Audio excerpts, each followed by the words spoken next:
Hello there, gang, and welcome to another episode of Displaying-Model-Behaviour, the Earth's mightiest video podcast. So take off your pants, crack a beer, and let's talk about absolute Batman. This is going to be a special episode of As Told by Toys, where I'm going to tackle one of the newest comics on the shelves right now. I read the first issue, and you know what? It's got its hooks in me. I'm so impressed with it, I want to talk all about it. Want to hear about it? Here it goes. So Absolute Batman is the reinvention of Batman. Think Ultimate Marvel, but done by DC. And they kick things off with just this great redesign of the character that turned a lot of heads when they initially debuted it, with the huge, big, thick, chonky, linebacker-looking Batman with the gigantic, chonky bat symbol that a lot of people didn't like, but then we found out there was a reason and a logic behind this design. But I'm not a frog and you're not a rabbit, so let's not jump ahead. We kick things off with the gorgeous front cover, this redesign of Batman where they've kept the essentials, but just tweaked things a little bit. This is an intimidating presence. This issue opens up with a flashback to the zoo, as that is what this title is called. So we see Bruce as a school kid going around this zoo on a school trip with his teacher being Mr. Wayne, his father. We go forward now to present day where there's this masked motorbike rider traveling through the streets of Gotham. We get the voiceover and instantly I think, oh, this is Bruce Wayne. He's returning to Gotham City. Lo and behold, it's not. First fake out that got me. This is the Alfred of this universe, looking pretty badass with his big bushy beard, going to a safe house, which again is changing the story of Alfred to my knowledge. I'm sure you Batman fans can tell me that Alfred has a history in the military and special ops and all kinds of stuff, but for me, seeing a badass commando type Alfred, this is new. And we see, like so many grizzled old war veterans, he's got a very estranged relationship from his family, leaving a message for his daughter, but you can tell they're on the outs with each other. Gordon then logs in with whoever his superior officers are. He gets these orders communicated to him about this gang called the Party Animals who have been raising hell in Gotham, and his superiors also tell him that there's potentially another player in the game, but they've only been able to catch brief little glimpses of him. And I love the way Gordon is so by the numbers about this kind of thing. You can tell that he's seen it all and done it all, and this is just going to be another day at the office for him. Or at least so he thinks. Having received his orders, Alfred is ready to get to work, but Gotham City being what it is, he exits his safe house only to find that his motorbike has been stolen, which he was warned about doing, leaving his bike chained up outside. And honestly, it's kind of nice when the big, gruff, tough person who's like, no one's going to steal my bike, finds out that actually, yeah, Gotham don't care. They're taking your bike. So now it's time to meet the man himself, Bruce Wayne, over at Croc's gym. And of course, even with my basic Batman knowledge, I know who this Croc is we're referring to. And Bruce makes quite the entrance. There's this guy just working out on the punch bag, not hurting no one. And Bruce just steps straight up to him and he's like, yo, off the bag, my turn. Which is a bit of a Mean Girls kind of vibe. I hope that they had a booking system for the bag. And Bruce can actually say, no, I booked out the bag for this time. So like, it is my time. Otherwise, he's just being kind of a dick. If I was the other guy, I'd be like, I'm using the bag. I'll tell ya, Mr. 6'8", 300 pound Roidy Magoo. I'll tell you when I'm done with the bag. At least that's what I would have said in my mind. So Bruce starts going to town on this punch bag, and while he's doing it, we get another flashback to the zoo, and yeah, the day goes down pretty much as you would expect. So Bruce has this nice little moment talking to his dad telling him that they're going to go to the theater later, and Bruce is kind of dragging his feet at the idea, when all of a sudden a gunshot rings out, and you know that Master Wayne ain't long for this world. So these memories, of course, motivate Bruce to just go to town on this punching bag, splitting it wide open, spilling the sand everywhere, and bringing over the owner of the gym, Waylon, who I can tell, of course, right, this guy's going to be Killer Croc, but he's not even Killer Croc yet. He's just Waylon. And this is where we get another little twist in the Batman mythos, it seems, as though a whole bunch of his rogues gallery are actually going to be starting out as his friends, as normal folks. And again, this is kind of cool. So we meet Waylon, and he tells Bruce that he's got this hookup for exotic pets. He's got an alligator under his arm and a snake. And Bruce questions, how have you managed this? And he mentions another friend of theirs, Ozzy, who even I could tell you is going to be Oswald Cobblepot, the penguin. Surely that's going to be the case, right? So we've got this whole backstory with the characters before we even get into the superhero dynamics. And Waylon mentions to Bruce how he never comes to their poker nights anymore, and we get the roll call of some of Batman's worst villains who are clearly his friends at this point. So he mentions Eddie, who I guess of course is Edward Nygma, Harvey, so Harvey Two-Face, Oz, the Penguin, and then of course he even mentions Selina as well. And I kind of dig this. There was a story a while ago, wasn't there a comic book about the characters of Gotham, but at high school? I think people hated it. Was it like that Marvel New Warriors one where it never actually happened? That might be the case. But this is perhaps a better, more modern version of this, where all the characters who you know are going to be Breaking Bad eventually start off as friends of the protagonist. I kind of like that. So before Bruce leaves, Waylon asks him if he's going to be attending the town hall meeting that's happening tonight. And this is something that's occurring because the mayor of Gotham wants to address the public about these party animal attacks that have obviously left the entire city in a state of panic. So we've met the protagonist, now it's time to meet the antagonists of this story. And this was a bit of a left turn for me. We see a purple squid lady swimming on a yacht.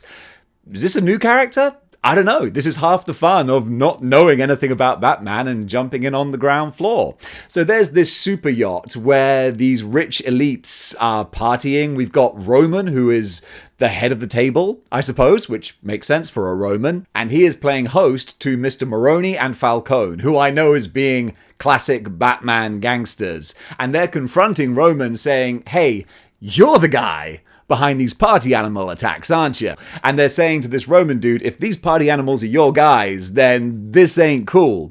Unfortunately for them, if they thought that was the case, they probably shouldn't have got on his yacht, because weird purple squid lady, she gets out of the water and she's like, hey, are we still talking about this? I'm kind of bored now. And I think Roman agrees. And Roman, who I guess is the equivalent of Black Mask, because he's wearing a black skull mask, but it's a black sort of monkey mask, gorilla mask with a spherical head. It's weird, but I also really dig it. It's a cool, funky, Daft Punk kind of design, deadmau5 looking thing. I like what they're doing with it, even if it does confuse my simple mind.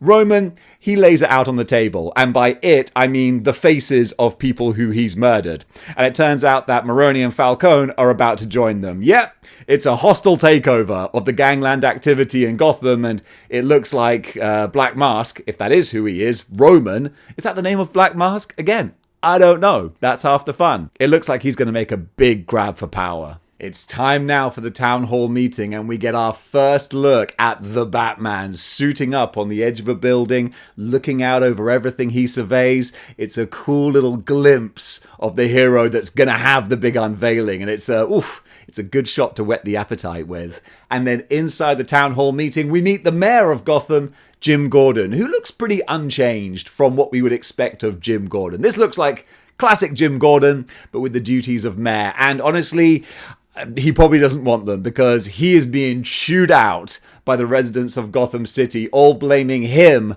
for the violence that's being perpetrated by the party animals. Batman's not the only person surveying the scene though, because Alfred Pennyworth is up at a sniper perch as well. He's looking out over the grounds and he can see the party animals approaching. They got their masks, they got their guns. It's clear that things are going to turn nasty. And he speaks to his superiors and he asks them, so like, I can engage, I can stop that? And they say no.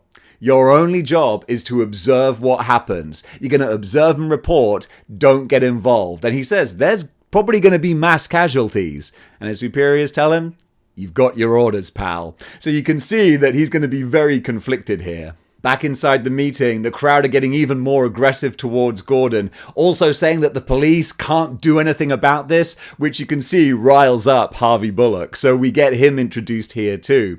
Before things can kick off anymore, well, things kick off. A grenade, or at least a smoke bomb, is thrown into the room and the party animals burst in armed to the teeth. Everybody hits the floor and the party animals have one target in mind. They open fire on the podium and they catch Jim Gordon. He's just winged. He's just wounded, but clearly they were out for blood. Unfortunately for them, someone was ready and waiting, and we get a bit of a Todd McFarlane Spawn kind of moment where two tendrils of the cape wrap around these guys and drag them out of the room with the doors slamming shut behind them. That was a good entrance. And now it's time for the fun to begin. Outside the courthouse, the party animals open fire on this cocooned object hanging above them. So we discover that Batman's cape is very much bulletproof. And then, bam! We get the full money shot reveal of absolute Batman jumping down onto his prey and looking so badass. And now we just get a few glorious pages of Batman cracking open a can of whoop-ass on these guys, stomping a mud hole and walking it dry. All the meanwhile, Alfred Pennyworth is watching this and narrating it to us so we hear what he makes of this scene. And he kind of sells us as to how awesome Batman is, talking about how he moves with this precision and skill, and we get a look at some of his new gear as well. The logistics of how this cape works, I don't know if it makes sense. Probably not, but who cares? It's comic books and it looks awesome. So he's using it to whip guys around and fling them in the air. This is just a brute force tank of a human being, and it's so cool to watch. We see a few extra toys as well. His extra long Batman ears he can pull off and actually use as knives. And at first I thought, oh, are we kind of breaking away from Batman's rules here? But it's so great because as he actually stabs his opponents, we hear Jim Gordon narrating how he can tell that Batman is so precise and so clinical with these cuts that he's intentionally avoiding every major artery and vein to ensure that he incapacitates his opponents without, well, killing them. So we can see that Batman is still sticking to his rules, but he's willing to bend them pretty far when a guy comes up to him with a meat cleaver and we get the reveal of Batman's special weapon. He brings out a staff and then shugunk attaches it to the big Batman logo on his chest and removes it, revealing that it's a battle axe. So cool. And of course then he lops off the hand of the dude who was swinging at him, and he informs him, hey, you know, there's a hospital around the corner. I'm pretty sure they can reattach hands. Or maybe they can't. I don't know. You might want to hurry though. It's such a badass moment. With the fear of God truly put into the party animals, Batman screams at them to run away and leave the area. And of course, Alfred's watching this and he says, well, you know, that was almost perfect, but really he should have set a trap to catch them when they were fleeing. Boom! And of course he did. A huge explosion goes off, which I assume only results in a few casualties and no fatalities. And once again, Alfred Pennyworth is incredibly impressed at the person he's seeing here. Showing that he's in no way intimidated though, Alfred goes down to the scene and he's ready to apprehend Batman. Even though his superiors told him he's only to observe what happens, he's got to get a closer look at this guy. So he has a great moment where he ka-chunk points his shotgun at the head of Batman and he rattles off what an incredible piece of equipment this is. And, you know, if you move a muscle, boom, guess what? Batman moved a muscle way too quick for Alfred, knocking the gun out of his hand and then finishing with a, sounds dangerous. Last little line there. So cool. What a great introduction. This is a Batman I can get on board with. So it's time to calm down a little bit and catch our breath, and this is the perfect opportunity to do that, because even though we've had established just how good Bruce Wayne is at what he does, he's not flawless. And Alfred is actually able to piece together who he is. No matter how well he's covered his tracks, we get this wonderful narration from Alfred where he's clearly discovered all of Bruce's backstory. He's realized who Batman is. He's put all the pieces together. And so we find out through him how he went from being this not orphaned child, more on that later, to being this terrifying vigilante that we see.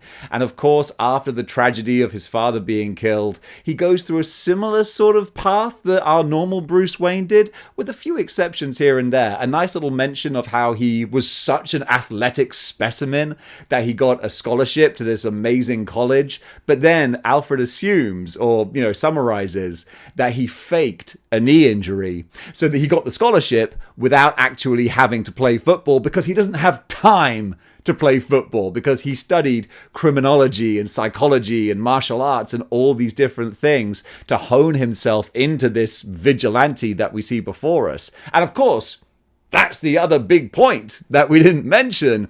He ain't rich. There's no Wayne Enterprises. There's no trust fund. He is just a working class dude.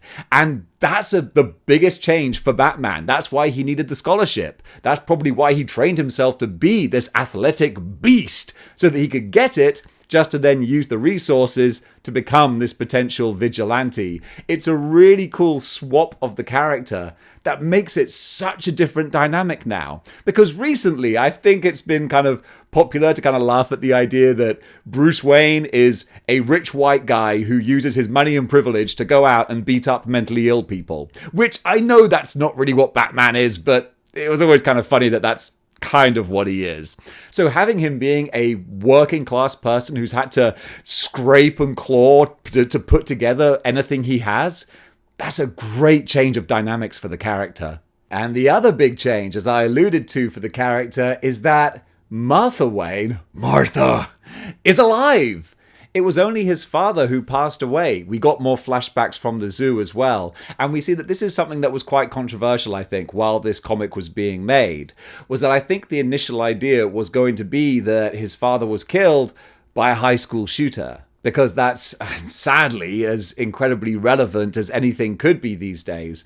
And I think that DC and Warner Brothers maybe didn't want to go that one for one, like for like with the real world, because it's pretty awful. So they swapped out the school for a school visit to a zoo, which I guess makes it more palatable for some folks. I think having it be a straight up high school shooter would have been... It would have been more relevant, and it would have probably been a bit more affecting, but I guess they wanted to step away from that. And honestly, I can appreciate it. I can understand why they wanted to do that. But also, it goes to show that it wasn't a criminal as such. It wasn't a crook that was trying to mug his father. It was just this person who is clearly a symptom of the world that they're living in. And that's going to be interesting to see, because Batman's thing was that he was fighting crime because he blames criminals for what happened. Whereas now we're asking the question, well, this dude probably wasn't a criminal. This was a mentally disturbed person. So is beating up crooks gonna fix that? Probably not. But then again, at least in this first story, it's not crooks who he's beating up. It's these party animals who only seem interested in just spreading murder and chaos. So his villains for this story fit the person from his origin. So again, it all makes sense. Again, it's like poetry, sort of they rhyme. So Bruce meets with his mother, and while they're having a little back and forth, we see that Alfred Pennyworth has been following him this whole time, and he even thinks to himself, and we see how ice-cold Alfred is, that he could kill both of them right now. And he thinks to himself, I probably should do. In the remits of my job and what's expected of me, I should eliminate this person. But then he gets a text message, a very timely text message from his daughter, saying, don't ever call me again. So I guess that gives him a little pause for thought, seeing that this person who he had a gun pointed at his head not long ago is a son, and he has a mother, and it's a family thing, and so he relents. But also, let's face it, I doubt he would have had the drop on Bruce Wayne. If he tried to pull the trigger, I'm pretty sure Bruce would have been 2 steps ahead. So rather than ending things then and there, Alfred follows Bruce to his hideout, which again is no Batcave, it's no subterranean metropolis lair. He's hiding out in the top floors of all these high-rise buildings that have been bought by rich oligarchs that are never used and just sat derelict. So it's a perfect place for him to set up shop. And that's, again, just more great logical thinking as to how this character would operate in this world. And Alfred, believe me, this whole time I've been doing this video, I've had to do about 10,000 retakes because I keep calling him Commissioner Gordon for some reason. Alfred thinks he's got the drop on Bruce. He's got a gun pointed at him. He says, pal, it's time for you to come with me. Because also he knows from his little assessment of Batman's psychology that he's not going to kill him. He's not going to try and take his life to save his own. So considering that Alfred is more than happy to pop a cap in his head, he thinks he's got the advantage. Even when Bruce spins around and whips out the same shotgun that he took from him earlier and points it point blank at him. Alfred's like, you're not going to pull the trigger. You're not a killer. Bam! No, he's not a killer, but he's happy to modify that shotgun so that it fires little batarangs right in his face. I love that. Pride comes before a fall, pal. Next time, maybe put a cap in his foot or something just to make sure that you've got the advantage. Live and learn, I guess. Batman then makes his escape. And how do you make an escape from the top floor of a high-rise building? Well, by crashing through the window on a motorbike. Obviously. To which, of course, Alfred just looks on and thinks, where the hell are you going to land? But that concludes the first issue of Absolute Batman on a positive note. As Alfred watches this spectre crash through the window, he thinks to himself, you know what? Maybe Gotham's not so bad after all. And I absolutely loved this. I ran out of words. Absolutely, Absolute Batman. It's absolutely great. This is an incredible reintroduction to the character and the world and the mythos of Batman. I love this. This is great. I was only going to buy the first issue, but now I can see this is part one of a 5-part story. I'm all in. I'm all in for the next 5 or next 4 parts. I want to see how this plays out. This was so well told. It got me reading DC Comics, which is quite a huge feat in and of itself. So gang, what do you think of Absolute Batman? Comment below, let me know. And if you like what you see here and you want to see more, and you hit that like, share and subscribe button, I'd really appreciate it. So gang, thank you so much for watching, and until next time, keep displaying model behavior.